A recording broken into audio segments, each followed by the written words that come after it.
a season it has been. We have seen thrills, we have seen spills, we have seen new facilities, new drivers coming to the top, and all of it under one roof. And today we get set to duke it out one more time. We get set to end 2021 off on a high. It's the iRacing Indy Pro 2000 Championship presented by Cooper Tires and our Season 4 2021 finale here from Elkhart Lake, Wisconsin at Road America. My name is Nolan Rempo with Lorenzo Bonner beside me in the commentary box. Hugo Luis down behind the cameras for tonight's presentation. So we come over to this beautiful 6-kilometer, 4-mile circuit, and what an absolutely amazing track it is. Long straightaways, hard braking zones, sweepers, kinks, everything in between. So Lorenzo, we have everything we need to get us set for a solid season finale here tonight. It's going to be a great season finale. One of my favorite tracks in the United States. One of my favorite tracks overall in all of racing. You nailed everything on the head. It has everything that you probably want to see. Long straight, sweeping bands, some deep braking zones, lots of opportunities for overtaking. It's going to be a great one. It should be a absolutely fantastic race coming on up for us in just about 5 minutes time. Qualifying is presently underway, and of course John Badefer is taking to the track for his first qualifying lap. At the moment, he is your reigning champion. Secured that one at the Milwaukee Mile, just on the other end of the stage just 1 week ago from David Porcelli. Everett Paddock sits in third place. He is still in the battle though to try to see if he can maybe jump Porcelli to put himself up at a second place in the points standings. However, neither driver is present, interestingly enough, here tonight. Neither is Theodore Burns. In fact, the furthest driver down that I believe is going to be present might be that of Frank Newen, but even Frank Newen isn't present tonight. A lot of drivers have opted to sit out this final race. In fact, the first one here after Badefer is Amadema for the 6th place in points, and that's what Amadema will be able to do tonight. See if maybe Amadema could put himself up towards 5th place in the championship standings tonight. It's going to be an interesting one because this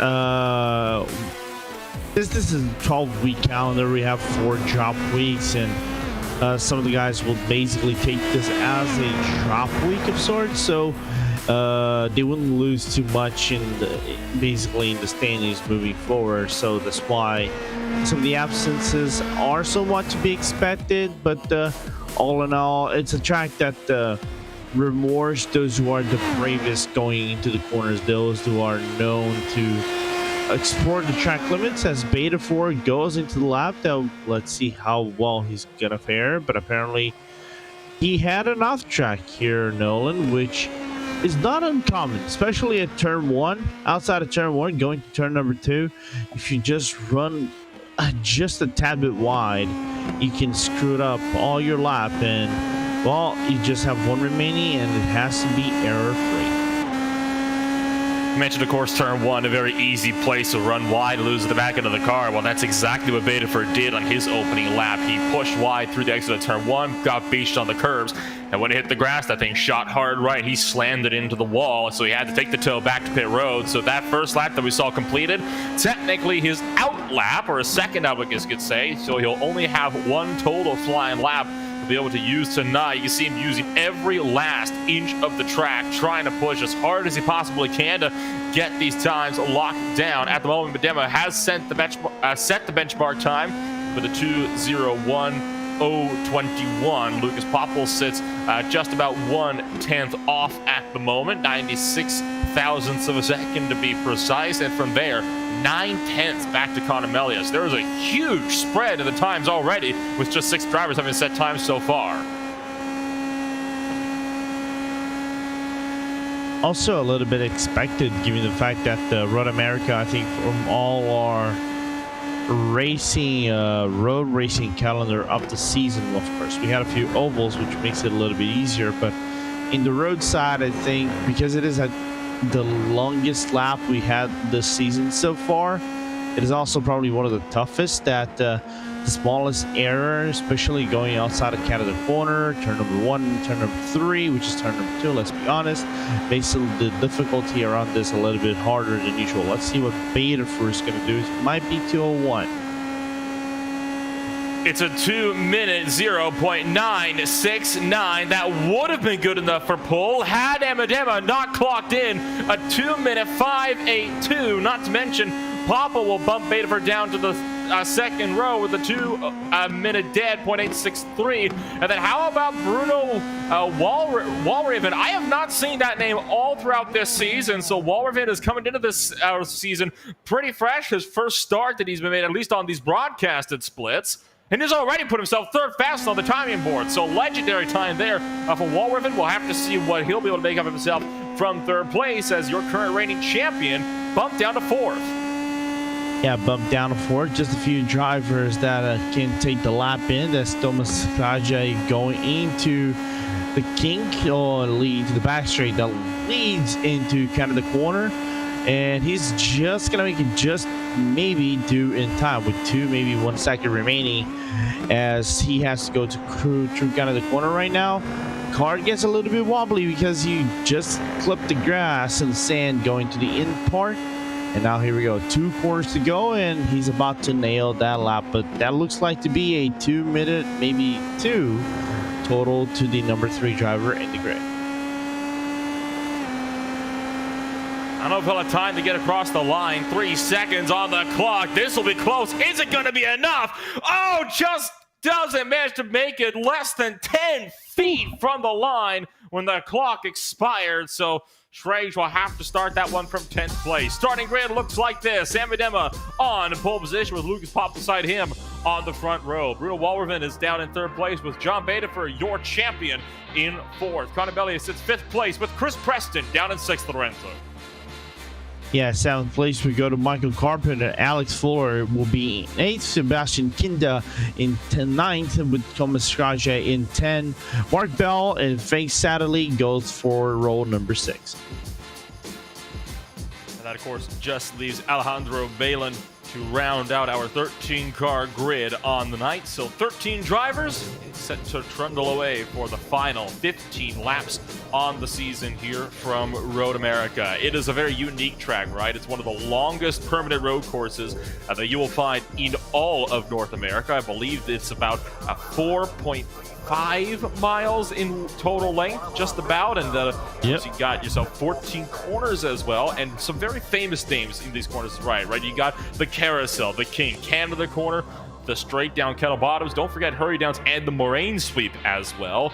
All of these guys have raced this track before. All of them know this track like the back of their hands, and that means you're in for a good show tonight. You're in for a good show tonight. The only thing I have to restrain myself here, Nolan Rimple, is to do the Lorenzo Bonder race spot predictions at Road America, because whenever I do predictions at Road America, usually that goes downwards or maybe into the wall. It's a very old track too, isn't it? Back in 1950, this track was originally actually made as a temporary street circuit. That lasted all the way up until 1952 when the street circuit saw its last use. Back then it was just called the Elkhart Lake Street Circuit. Then in 1955, you actually had the actual stadium constructed. Well, not the stadium, but the facility constructed where the permanent road course sits.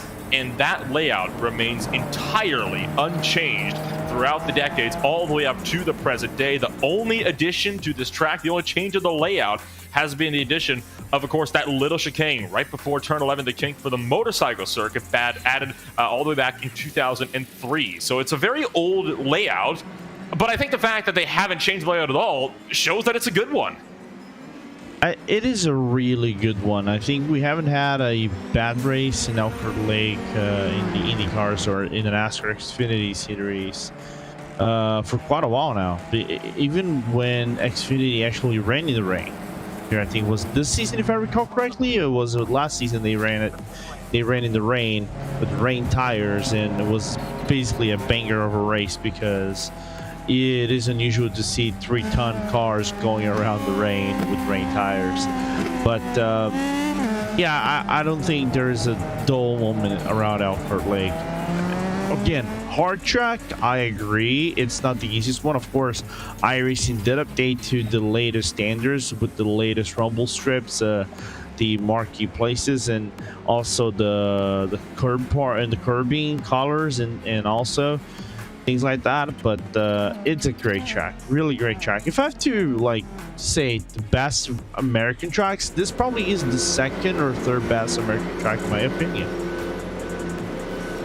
You mentioned, of course, it is a very difficult racetrack. What would you say are some of the more difficult spots for you? Because honestly, people, say stuff like maybe Canada Corner, Turn 1, obviously, Turn 5, good braking zone, but hard to get it right.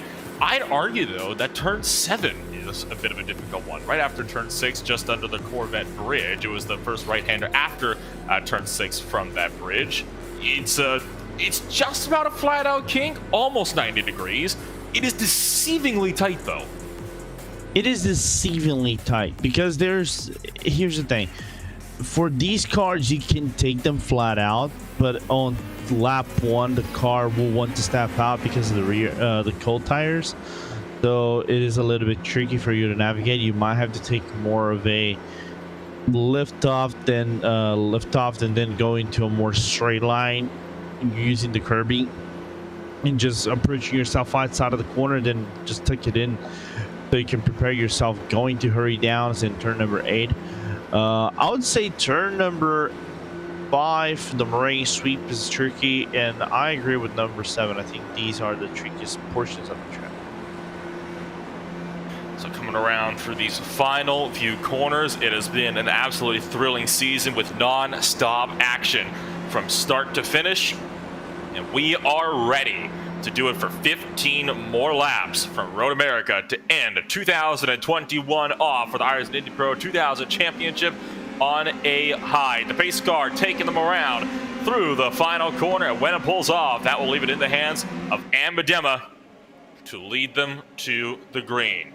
There you go, pace car down and in, and we say, let's go racing one more time for the iRacing Indy Pro 2000 Championship, the season finale underway for Road America, and already Amadema trying to weave left and right, trying to desperately break the draft of the bad sprint down towards turn number 1. Look out for Wallerman, looking to the right-hand side, but he has to jump on the binders as Lucas Papo cuts him off. A twitch for the second place driver, though. We'll see him lose a bit of time up to Amadema. It is a Hornets test. The cars down into turn number 3, and so far Lucas Papo holds on to second place. Amadema has a huge gap already for the race lead. Yeah, and I think I saw Betafor getting a little bit squeezed into the outside line of turn number 1. Had to, I think, lift up the gas and to keep that car in the track as we go into the tricky braking of turn number 5. One car off, looks like it, and everybody just keeping it on escape, maybe too wide going to turn number 6 and 7.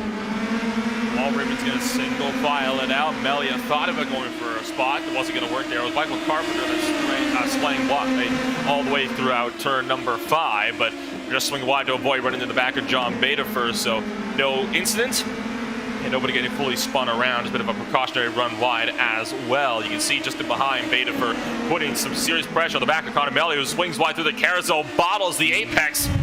That allows Betafor up the inside. He'll have that spot secured by the exit of the carousel. Here comes Thomas Strange. Strange looking for the inside of the cake. That's a bold overtake, but the number 3 is gonna make it work, and that bumps Conor Melia down to the spot. Here comes Preston looking to make another one. Strange is gonna go defensive though in his number 3 machine, and it's a battle of the late breakers. Locked up from Melia, gives it to Strange, and now a bit of a bobble sends Melia wide onto the grass, but he saves it, and Preston's gonna go through as well. Yeah, he's gonna go true as well as Melia makes a little bit of a fumble outside of Canada corner. I think had to take a little bit of the sand outside. Now the driver's just gonna follow that train of cars up the hill, finishing lap number 1, opening lap number 2. Amadema with a comfortable gap so far to Lucas Papo, but he cannot look back way too much because there's Walraven going to the inside, blocked off late by Lucas Papo. Yeah, Walraven had the run, but Lucas Papo just parked his car in the middle of the track, wanted to make sure that would not be able to get the run. So Lucas Papo holds on to second for now, but it is costing him time in the run up to Amadema. You see it right there. I mean, the gap is already almost a second, and once it gets to over a second, you effectively lost a good portion of the traffic you can be able to utilize in these PM18 Indy Pro 2000 machines. Walraven looking to go for the over-under through turn 5 this time by. Not going to happen, though. Lucas Papo having some good speed on the defensive drive so far in second. as they move up into the Corvette Bridge, going to turn number 7 now. Now they can take it basically just flat out. Of course, with the heavier cars, you kind of have to dip the car on the grass on the left-hand side to position the car into the entry of turn number 7, and then go ahead basically with the car full flat. Let's see what happened to Alejandro Bailon going to turn number 3. Just going a little bit deeper on the braking and just miss completely the entry of the corner. Just missing corner engine, but manages to hang tough with it. So the number 13 car will be able to reset, maybe try it again a little bit later if he can catch up to the back end of Frank Sealy. In fact, he's not, though. The 13 car yellow flags right where I last saw him, out of the carousel. So it looks like he is going to be effectively out of this race. He's just taking the tow down to pit lane. So Chris Preston, we're going to look up a little bit here to Lucas Popple, excuse me. He's caught Amadema slightly. Half a second now separate those two drivers. So Amadema will be able to potentially get a run here down the front straightaway, but Lucas Popple has got the draft to work with under half a second and is steadily closing in. Amadema set the fast lap. Check that. Betafer immediately topples the time with a 2:01.239, and Popple looking hungry to go for the race lead. Looking really hungry, like he hasn't eaten anything for breakfast or lunch. As the going through turn number 3, I like the gaps between all drivers. Half a second between first and second and third, same thing. Third and fourth is a little bit elongated. It's right about 7 tenths of a second, but still within the draft range. And you can see Medema taking Indianapolis line. She's trying to break the toe out of Lucas Popple. The number 4 driver is doing a really good job to keep within contention. The TNT driver, racing driver. So it's going to be interesting how Medema fends off Popple for the remainder, maybe 2-3 laps, because then we can see how aggressive it's going to look. And there you saw Preston looking at the inside of Thomas Schrage for the through turn 7. That's at the battle for the last spot inside the top 5. So for 5th place, Chris Preston's looking hungry. Connor Melia is just waiting around in the background, seeing if maybe he can try to maybe get a run as well, work his way up into 5th place. But a bad carousel run gives the momentum to Thomas Schrage for the kink. I think that could be Chris Preston got a little bit of work ahead of him if he wants to try to close on up and maybe take that position away for 5th. Might have to wait for the front straightaway to get that one done. Yeah, because he cannot do it on count of the corner. Just ran out of track. Preston right here. Let's see how he handles the final corner. The final corner basically tells everything. If you take it the right way, you can basically shred maybe 1-2 tenths of a second going to the outside line and still be within the draft out of the other driver. You would be in contention just as you come into turn number 1 to make that corner, but looks like Thomas Schrage actually managed to get that one away unscathed. Looking for the inside, trying to dive for the inside in a 1. Misses the apex though. Schrage covered him off. Now Preston's having to go defensive. Connor Melia all over the place. Back in behind. It was a very late move from Preston on defense. Mirror driving a little bit there to keep Connor Melia in behind him. That cost him big time in the battle up for Thomas Schrage. Up front, John Betafer has caught. Bruno Wallraven is looking for the inside of turn number 5. And we know how good Betafer can be on offense when he wants to. Oh, but Wallraven runs wide, has to check up in order to avoid being tagged by John Betafer, spinning around and tagging him. So Betafer goes through to 3rd.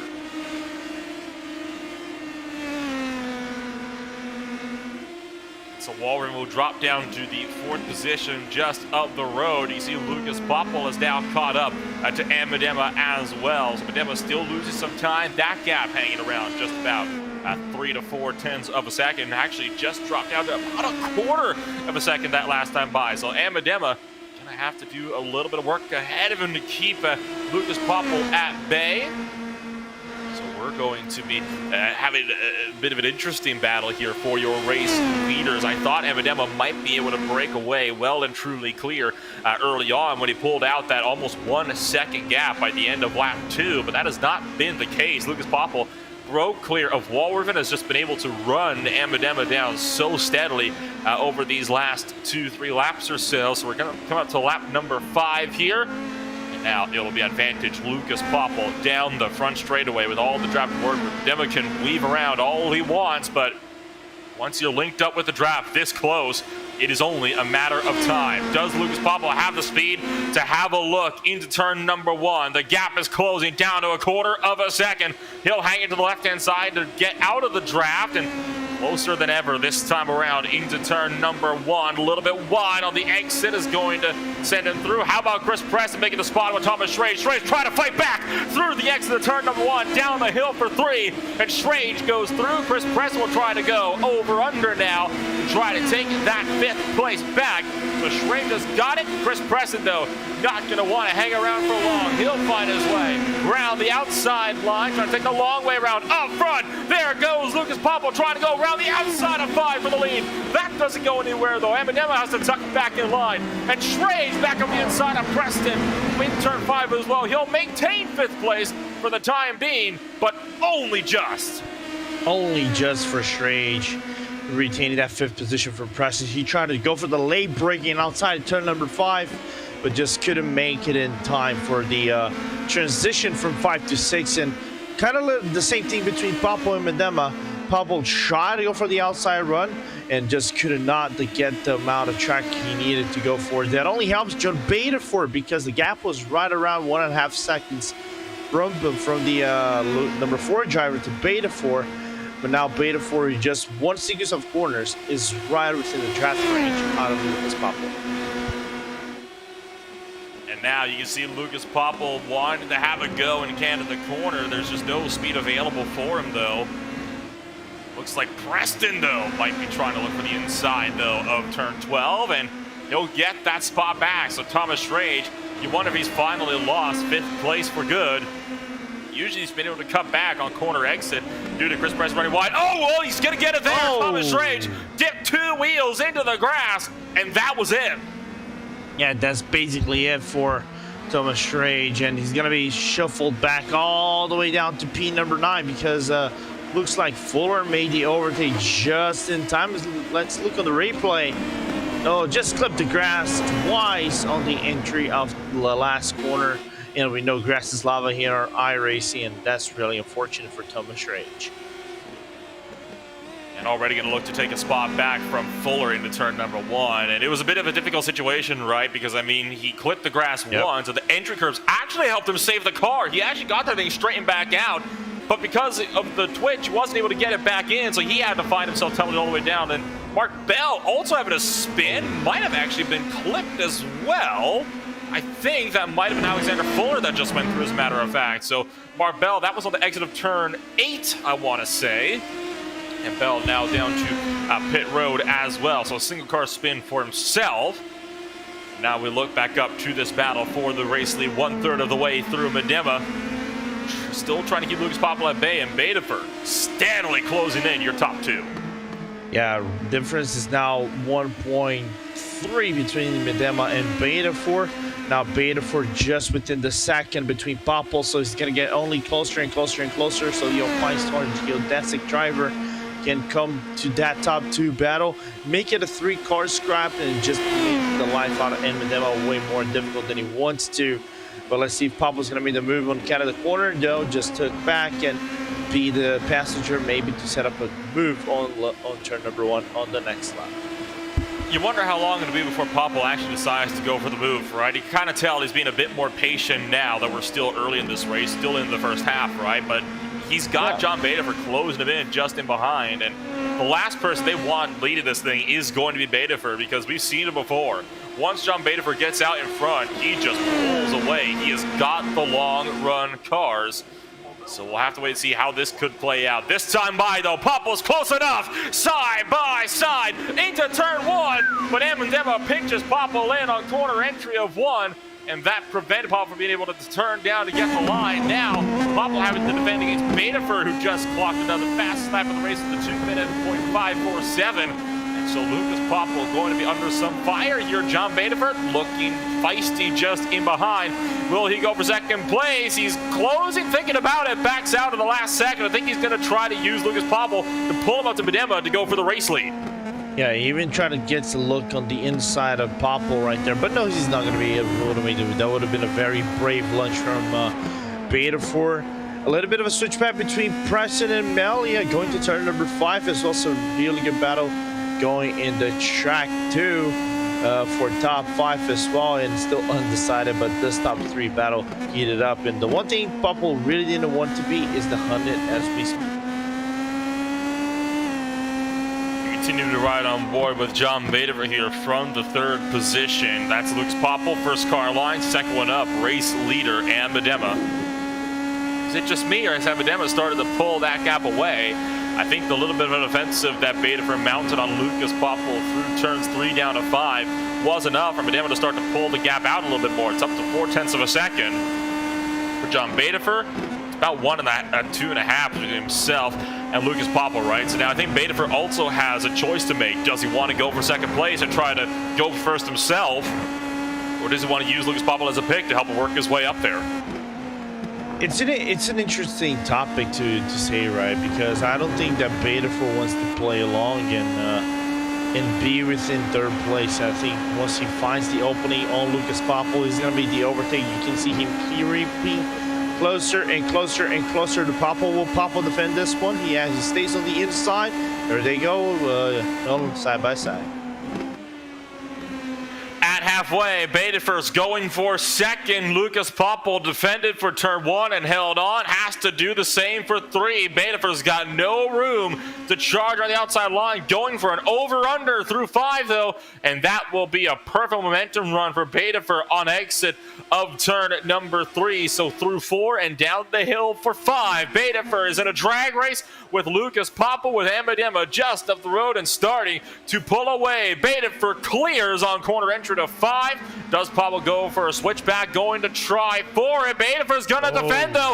Up for turn 6. Lucas Popple's not backing out, though. Gonna go with him into the King, onto the Corvette Bridge, and out through 7, though. Badefer's got the line, and you can't hang that one around the outside line through turn 7. No, you can't, as they're gonna go down now to hurry downs. And does Popple have the run on the outside? Car gets wobbly. No, he doesn't have any room or traction to make that car fast enough on the outside, but that only is helping Ambedema's cause. In just 3 corners, the gap just widened from 0.4 of a second to more than a second between them. And Popple's still looking to duke it out with Badefer as well. This is disastrous for both drivers if they want to try to go for a race win yet. They cannot afford to be battling like this so aggressively. Badefer clears into Canada corner. It's not going to stop Popple from working to get that spot back. And heads up, Bruno Walraven kind of fell back a little bit in the 4th place, right? But now he has been steadily working his way closer and closer to this battle for 2nd and 3rd now. And if he throws his hat into the ring, that essentially will allow Ambedema to get fully clear in front with a gap that'll be too big to run down before the end of the race. Yeah, and to make the matters worse, you can see the weaving out of John Badefer to try to break away the draft, but it's not going to be enough. Popple on the inside. You're going to go on to turn number 1. A little bit of an overlap to Popple. Gets blocked off late on Badefer on the inside line, and now Popple into P2. And Badefer knows that he can't afford to be fighting that out like this. He just said over the radio, directed to Popple, still have time to catch him, but not if you keep fighting it out like this, right? So, I mean, John Badefer knows that you cannot afford to be battling back and forth with this. And how about this? Going for the bump draft down the back straight into 4 and 5. If there's anybody that knows how to bump draft a single-seater open-wheel car, it is going to be John Badefer, right? He has proven before he is more than capable of being able to play it to a teammate as well. And you think bump draft is something that can only take place in closed wheel racing? Well, certainly not. A wobble for Popple sends him wide. Badefer up the inside of 6, trying to hang around the outside of 7. He'll make that one up. So Badefer back to P2. And here comes Walraven looking to charge up the inside of Lucas Popple for 3rd as well. That's what Badefer wants to see. He wants to see Lucas Popple battling with Walraven behind him, because it's going to allow him to get clear and start to charge down Ambedema. Yeah, that's all he wants, as we're looking into Saturday trying to battle for Fuller into P10. It's going to be an interesting battle, as we still see battles for the middle pack or the back of the pack here in Road America. But the problem is, I think the damage is quite done. Even though you have right about 6 laps left in this race to go, I don't think that Beta for Popple and Walraven can catch up to Medema. The thing is, you're probably gonna have to leave Beta for as the hare if you are in a horse race. Use them as a hare, try to follow within the draft, make sure that Beta 4 is also getting partially that draft in this race too. Bump up the speed and then have the clear track going to the corners and everybody can make it clean, so you can have a little bit of a shot getting closer to Medema. He'll need to reel in about just shy of half a second every lap if they want to close that gap in to Medema just up the road. So Betafer looking to battle it out here with Lucas Popple and Bruno Walraven, unless they want to stick together and try to work their way up. 4 tenths, you know, like 4.5 tenths, that's not the end of the world. That is definitely doable, especially working with a guy like John Betafer. But that's the problem. You need to be willing to work with him, and got battles going on at the cusp of the top 10 as well. A couple of guys that are not willing to work together, the likes of Sebastian Kinder, Alexander Fuller, who are, you saw it earlier, when we were side by side, they were having a bit of a scrap out through the Canada corner as well. So that's a group of guys that's just looking to battle amongst themselves for the last spots in the top 10. Yeah, and basically you don't need to help each other out in the battle for top 10. So Kinder and Fuller and Satterley can basically scrap it out and see how they're going to do at the end of the day. You can see there's something happening between Fuller and Sebastian Kinder just outside turn number 5, and looks like Kinder managed to retain for a slight gap right there, but Fuller's trying to fight back, but the problem is Satterley is just applying that pressure. And trying to make the overtake into turn 5 on Sebastian Kinder. Didn't quite work out for him, though. That backed up into Frank Centelli, who was just in the mix of this fight as well, just in behind them in the 11th position. So you got a battle for 10th, and then 9th and 11th as well, also in the mix. And then, of course, you're looking at the battle for 3rd now on the left-hand side of your screen. Betafer has broken away. And I mentioned, right, that you needed to be able to work yourself about 4 tenths per lap if you wanted to close down that gap to the race leaders with about 6 laps to go, this time 5 to go, right?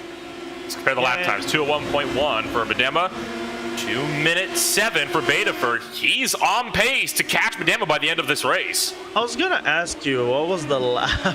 Because when they opened it was 2.9, now 2.3.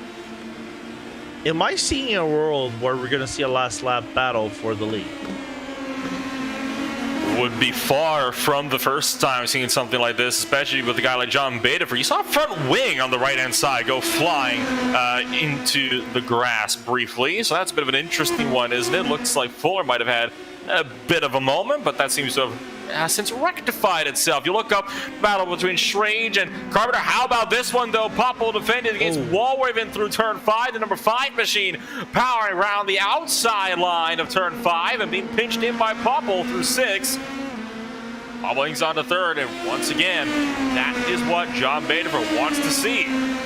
Does not want to have these guys interfering in his charge to close up to the race lead.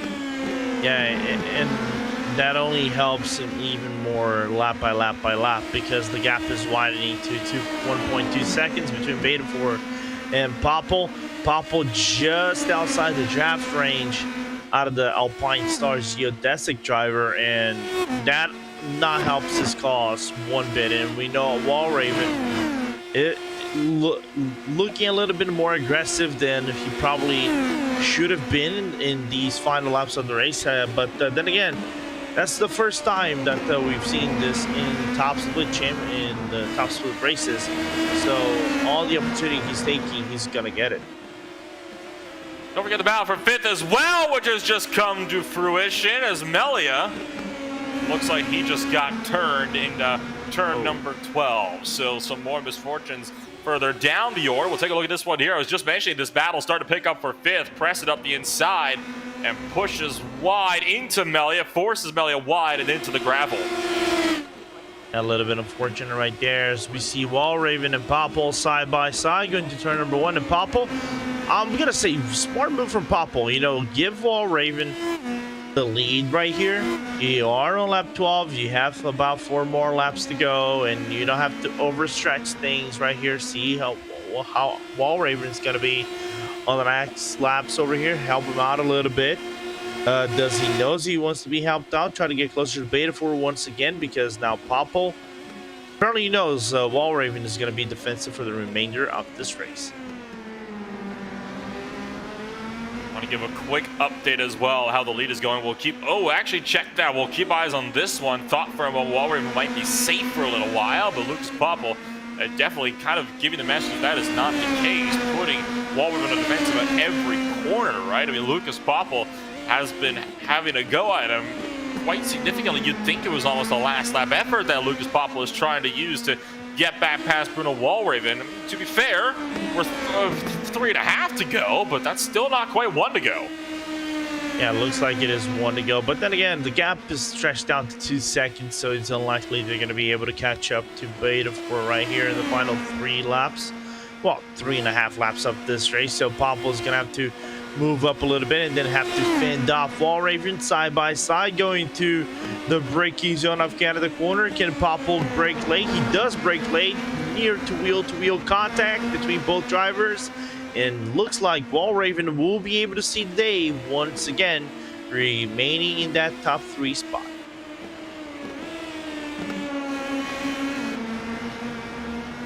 That time by Walraven got really wide out of turn 14 as well. That lets Popple close right back in. So with 3 laps to go, Lucas Popple putting Walraven under fire in the run down the front straightaway and into turn number 1. And this time by Popple not able to make the pass. He'll have to wait just a bit longer. Once again, Walraven forced him to the right. Yeah, all the way down to the right-hand side. Popple try to go for the loop, move right here a little bit squiggly on the exit of Walraven. That might open the door to Lucas Popple. Inside, outside, now weaving, try to break the draft. And Popple might get the run on the very braking zone out of turn number 5 in Moraine Sweep, but I don't know if Popple's going to be aggressive enough to go for the move, and he is not. He'll be aggressive to have it though into turn 6, up the inside, under the Corvette bridge, but Walraven can utilize that momentum to his heart's content from the outside line to hang on to 3rd place for the time being. Just want to quickly update really quick on the battle for the lead. Another 4/10 quicker that last time by from Bedford to Bedema, so if you can close that gap in by about 3/4 of a second each lap, Bedford still has a shot to catch Bedema, but that is fading with every single corner at the moment. So Lucas Popple and Bruno Walraven not a factor in the battle for the lead anymore. They're going to be duking it out for the final podium position. Yeah, this is going to be an interesting duke for the final podium position. Let's see what Popple goes on the braking zone outside, nearly clipping the grass on Canada corner outside. He's not going to have room enough. Even though Walraven's car gets a little bit wobbly on the inside portion, of course, you are a little bit lighter on that inside part. I don't know if it is because of dirt or anything else, or just car just making the transition from the outside to the inside of Canada corner. And they're going to open up lap 14 for what it looks like over here at Road America. And the weaving just keeps. And again, it'll be Popple outside, Walraven inside of turn number 1. Walraven once again breaks a bit later. You can see Popple trying to go over under, but Walraven still doing a fantastic job on defense, keeping Lucas Popple at bay all the way through turn 3 down the hill. And Walraven will be the driver that Popple will have to try to find a way around, right? I mean, he's been trying the same things over and over, and Walraven has seen it all at this point. He's going to have to see if there's anything new that he can try to get that spot up on him. Yeah, because time is running out for the German driver to make any moves. Oh, there's contact. Oh, unfortunate. Both drivers broke loose out of turn 5, and damage for Popple sends him wide. Suspension damage for the number 4 car, and that's going to be a race ender. Look at the right front. You can't quite see from there, but the right front suspension got completely knocked out. I didn't think it was quite that bad, but it was enough. So Walraven hangs on to 4th. I wonder what the left rear suspension is looking like at the moment for the number 3 car, right? I mean, because he took a pretty hard shot as well. They both got sideways, and it was Walraven's left rear tire that got into Popple's right front. while in the battle for the lead. How about that gap, right? Under a second, but is it enough? Take a look at this one here. Both drivers sideways, and right there, that was the deciding factor in the battle. Yeah, the worst damage from the kinetic force goes to Popple. You can see there's a little bit of a bend on the bottom arm, the suspension, as we were going to open up the final lap here, Nolan. That is unfortunate for Popple. His race is over. Walraven, though, race might be slightly compromised over here. I don't know if the press is going to be able to get close around the lap, but Beta 4 is still a long ways out from Medema. But it looks like the Alpine Stars geodesic driver has a shot, but it's going to take inhuman effort to get there and win it. He set the fastest lap last time by, was 6/10 quicker than Medema, and now he's got the draft to help him out. Won't be able to have a look at a turn 5. I think he's going to have to wait for Canada corner, but he is going to have to put everything into the Alpine Star geodesic number 1.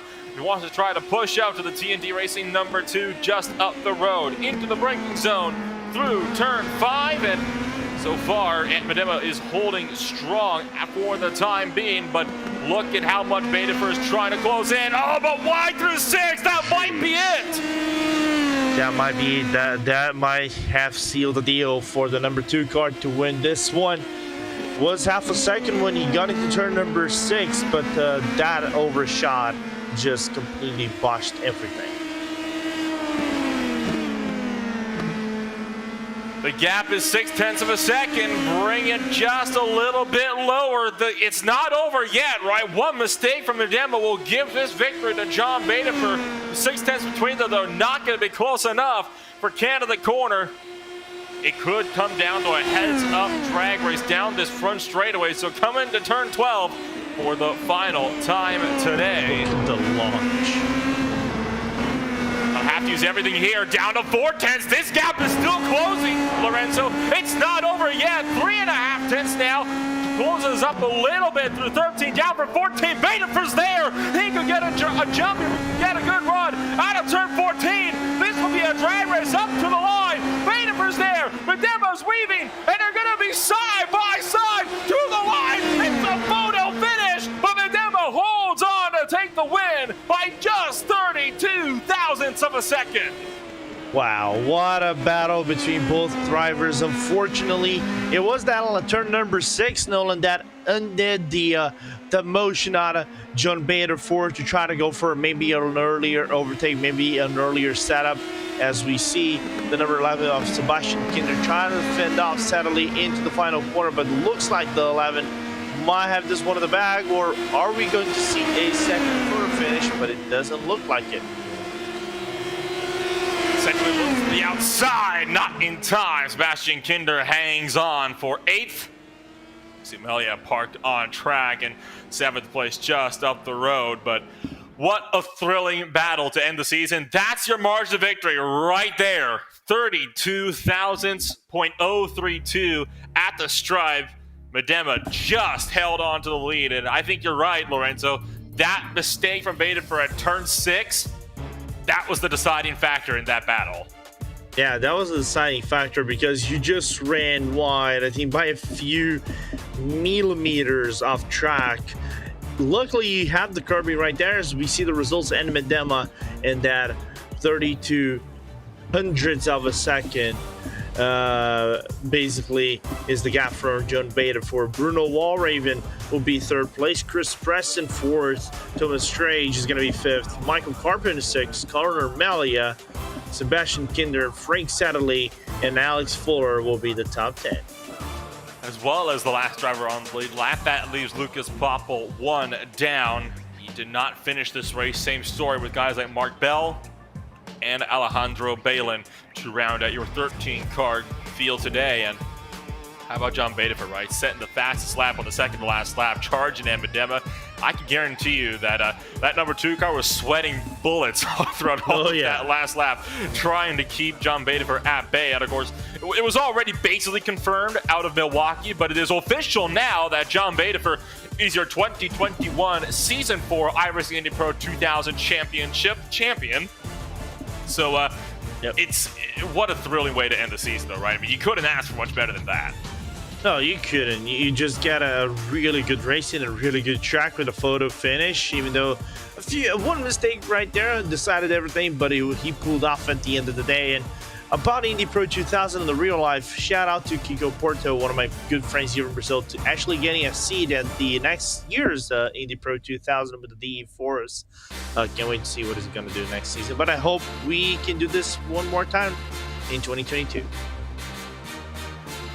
And with those words, it is time for us to say farewell and close the books on yet another chapter in iRacing Indy Pro 2000 Championship presented by Cooper Tires. Thank you for joining us. From myself, Nolan Rempel, Lorenzo Bonder, and Hugo Luis behind the cameras, we bid you farewell on 2021. We'll see you in 2 weeks for the season opener of 2022.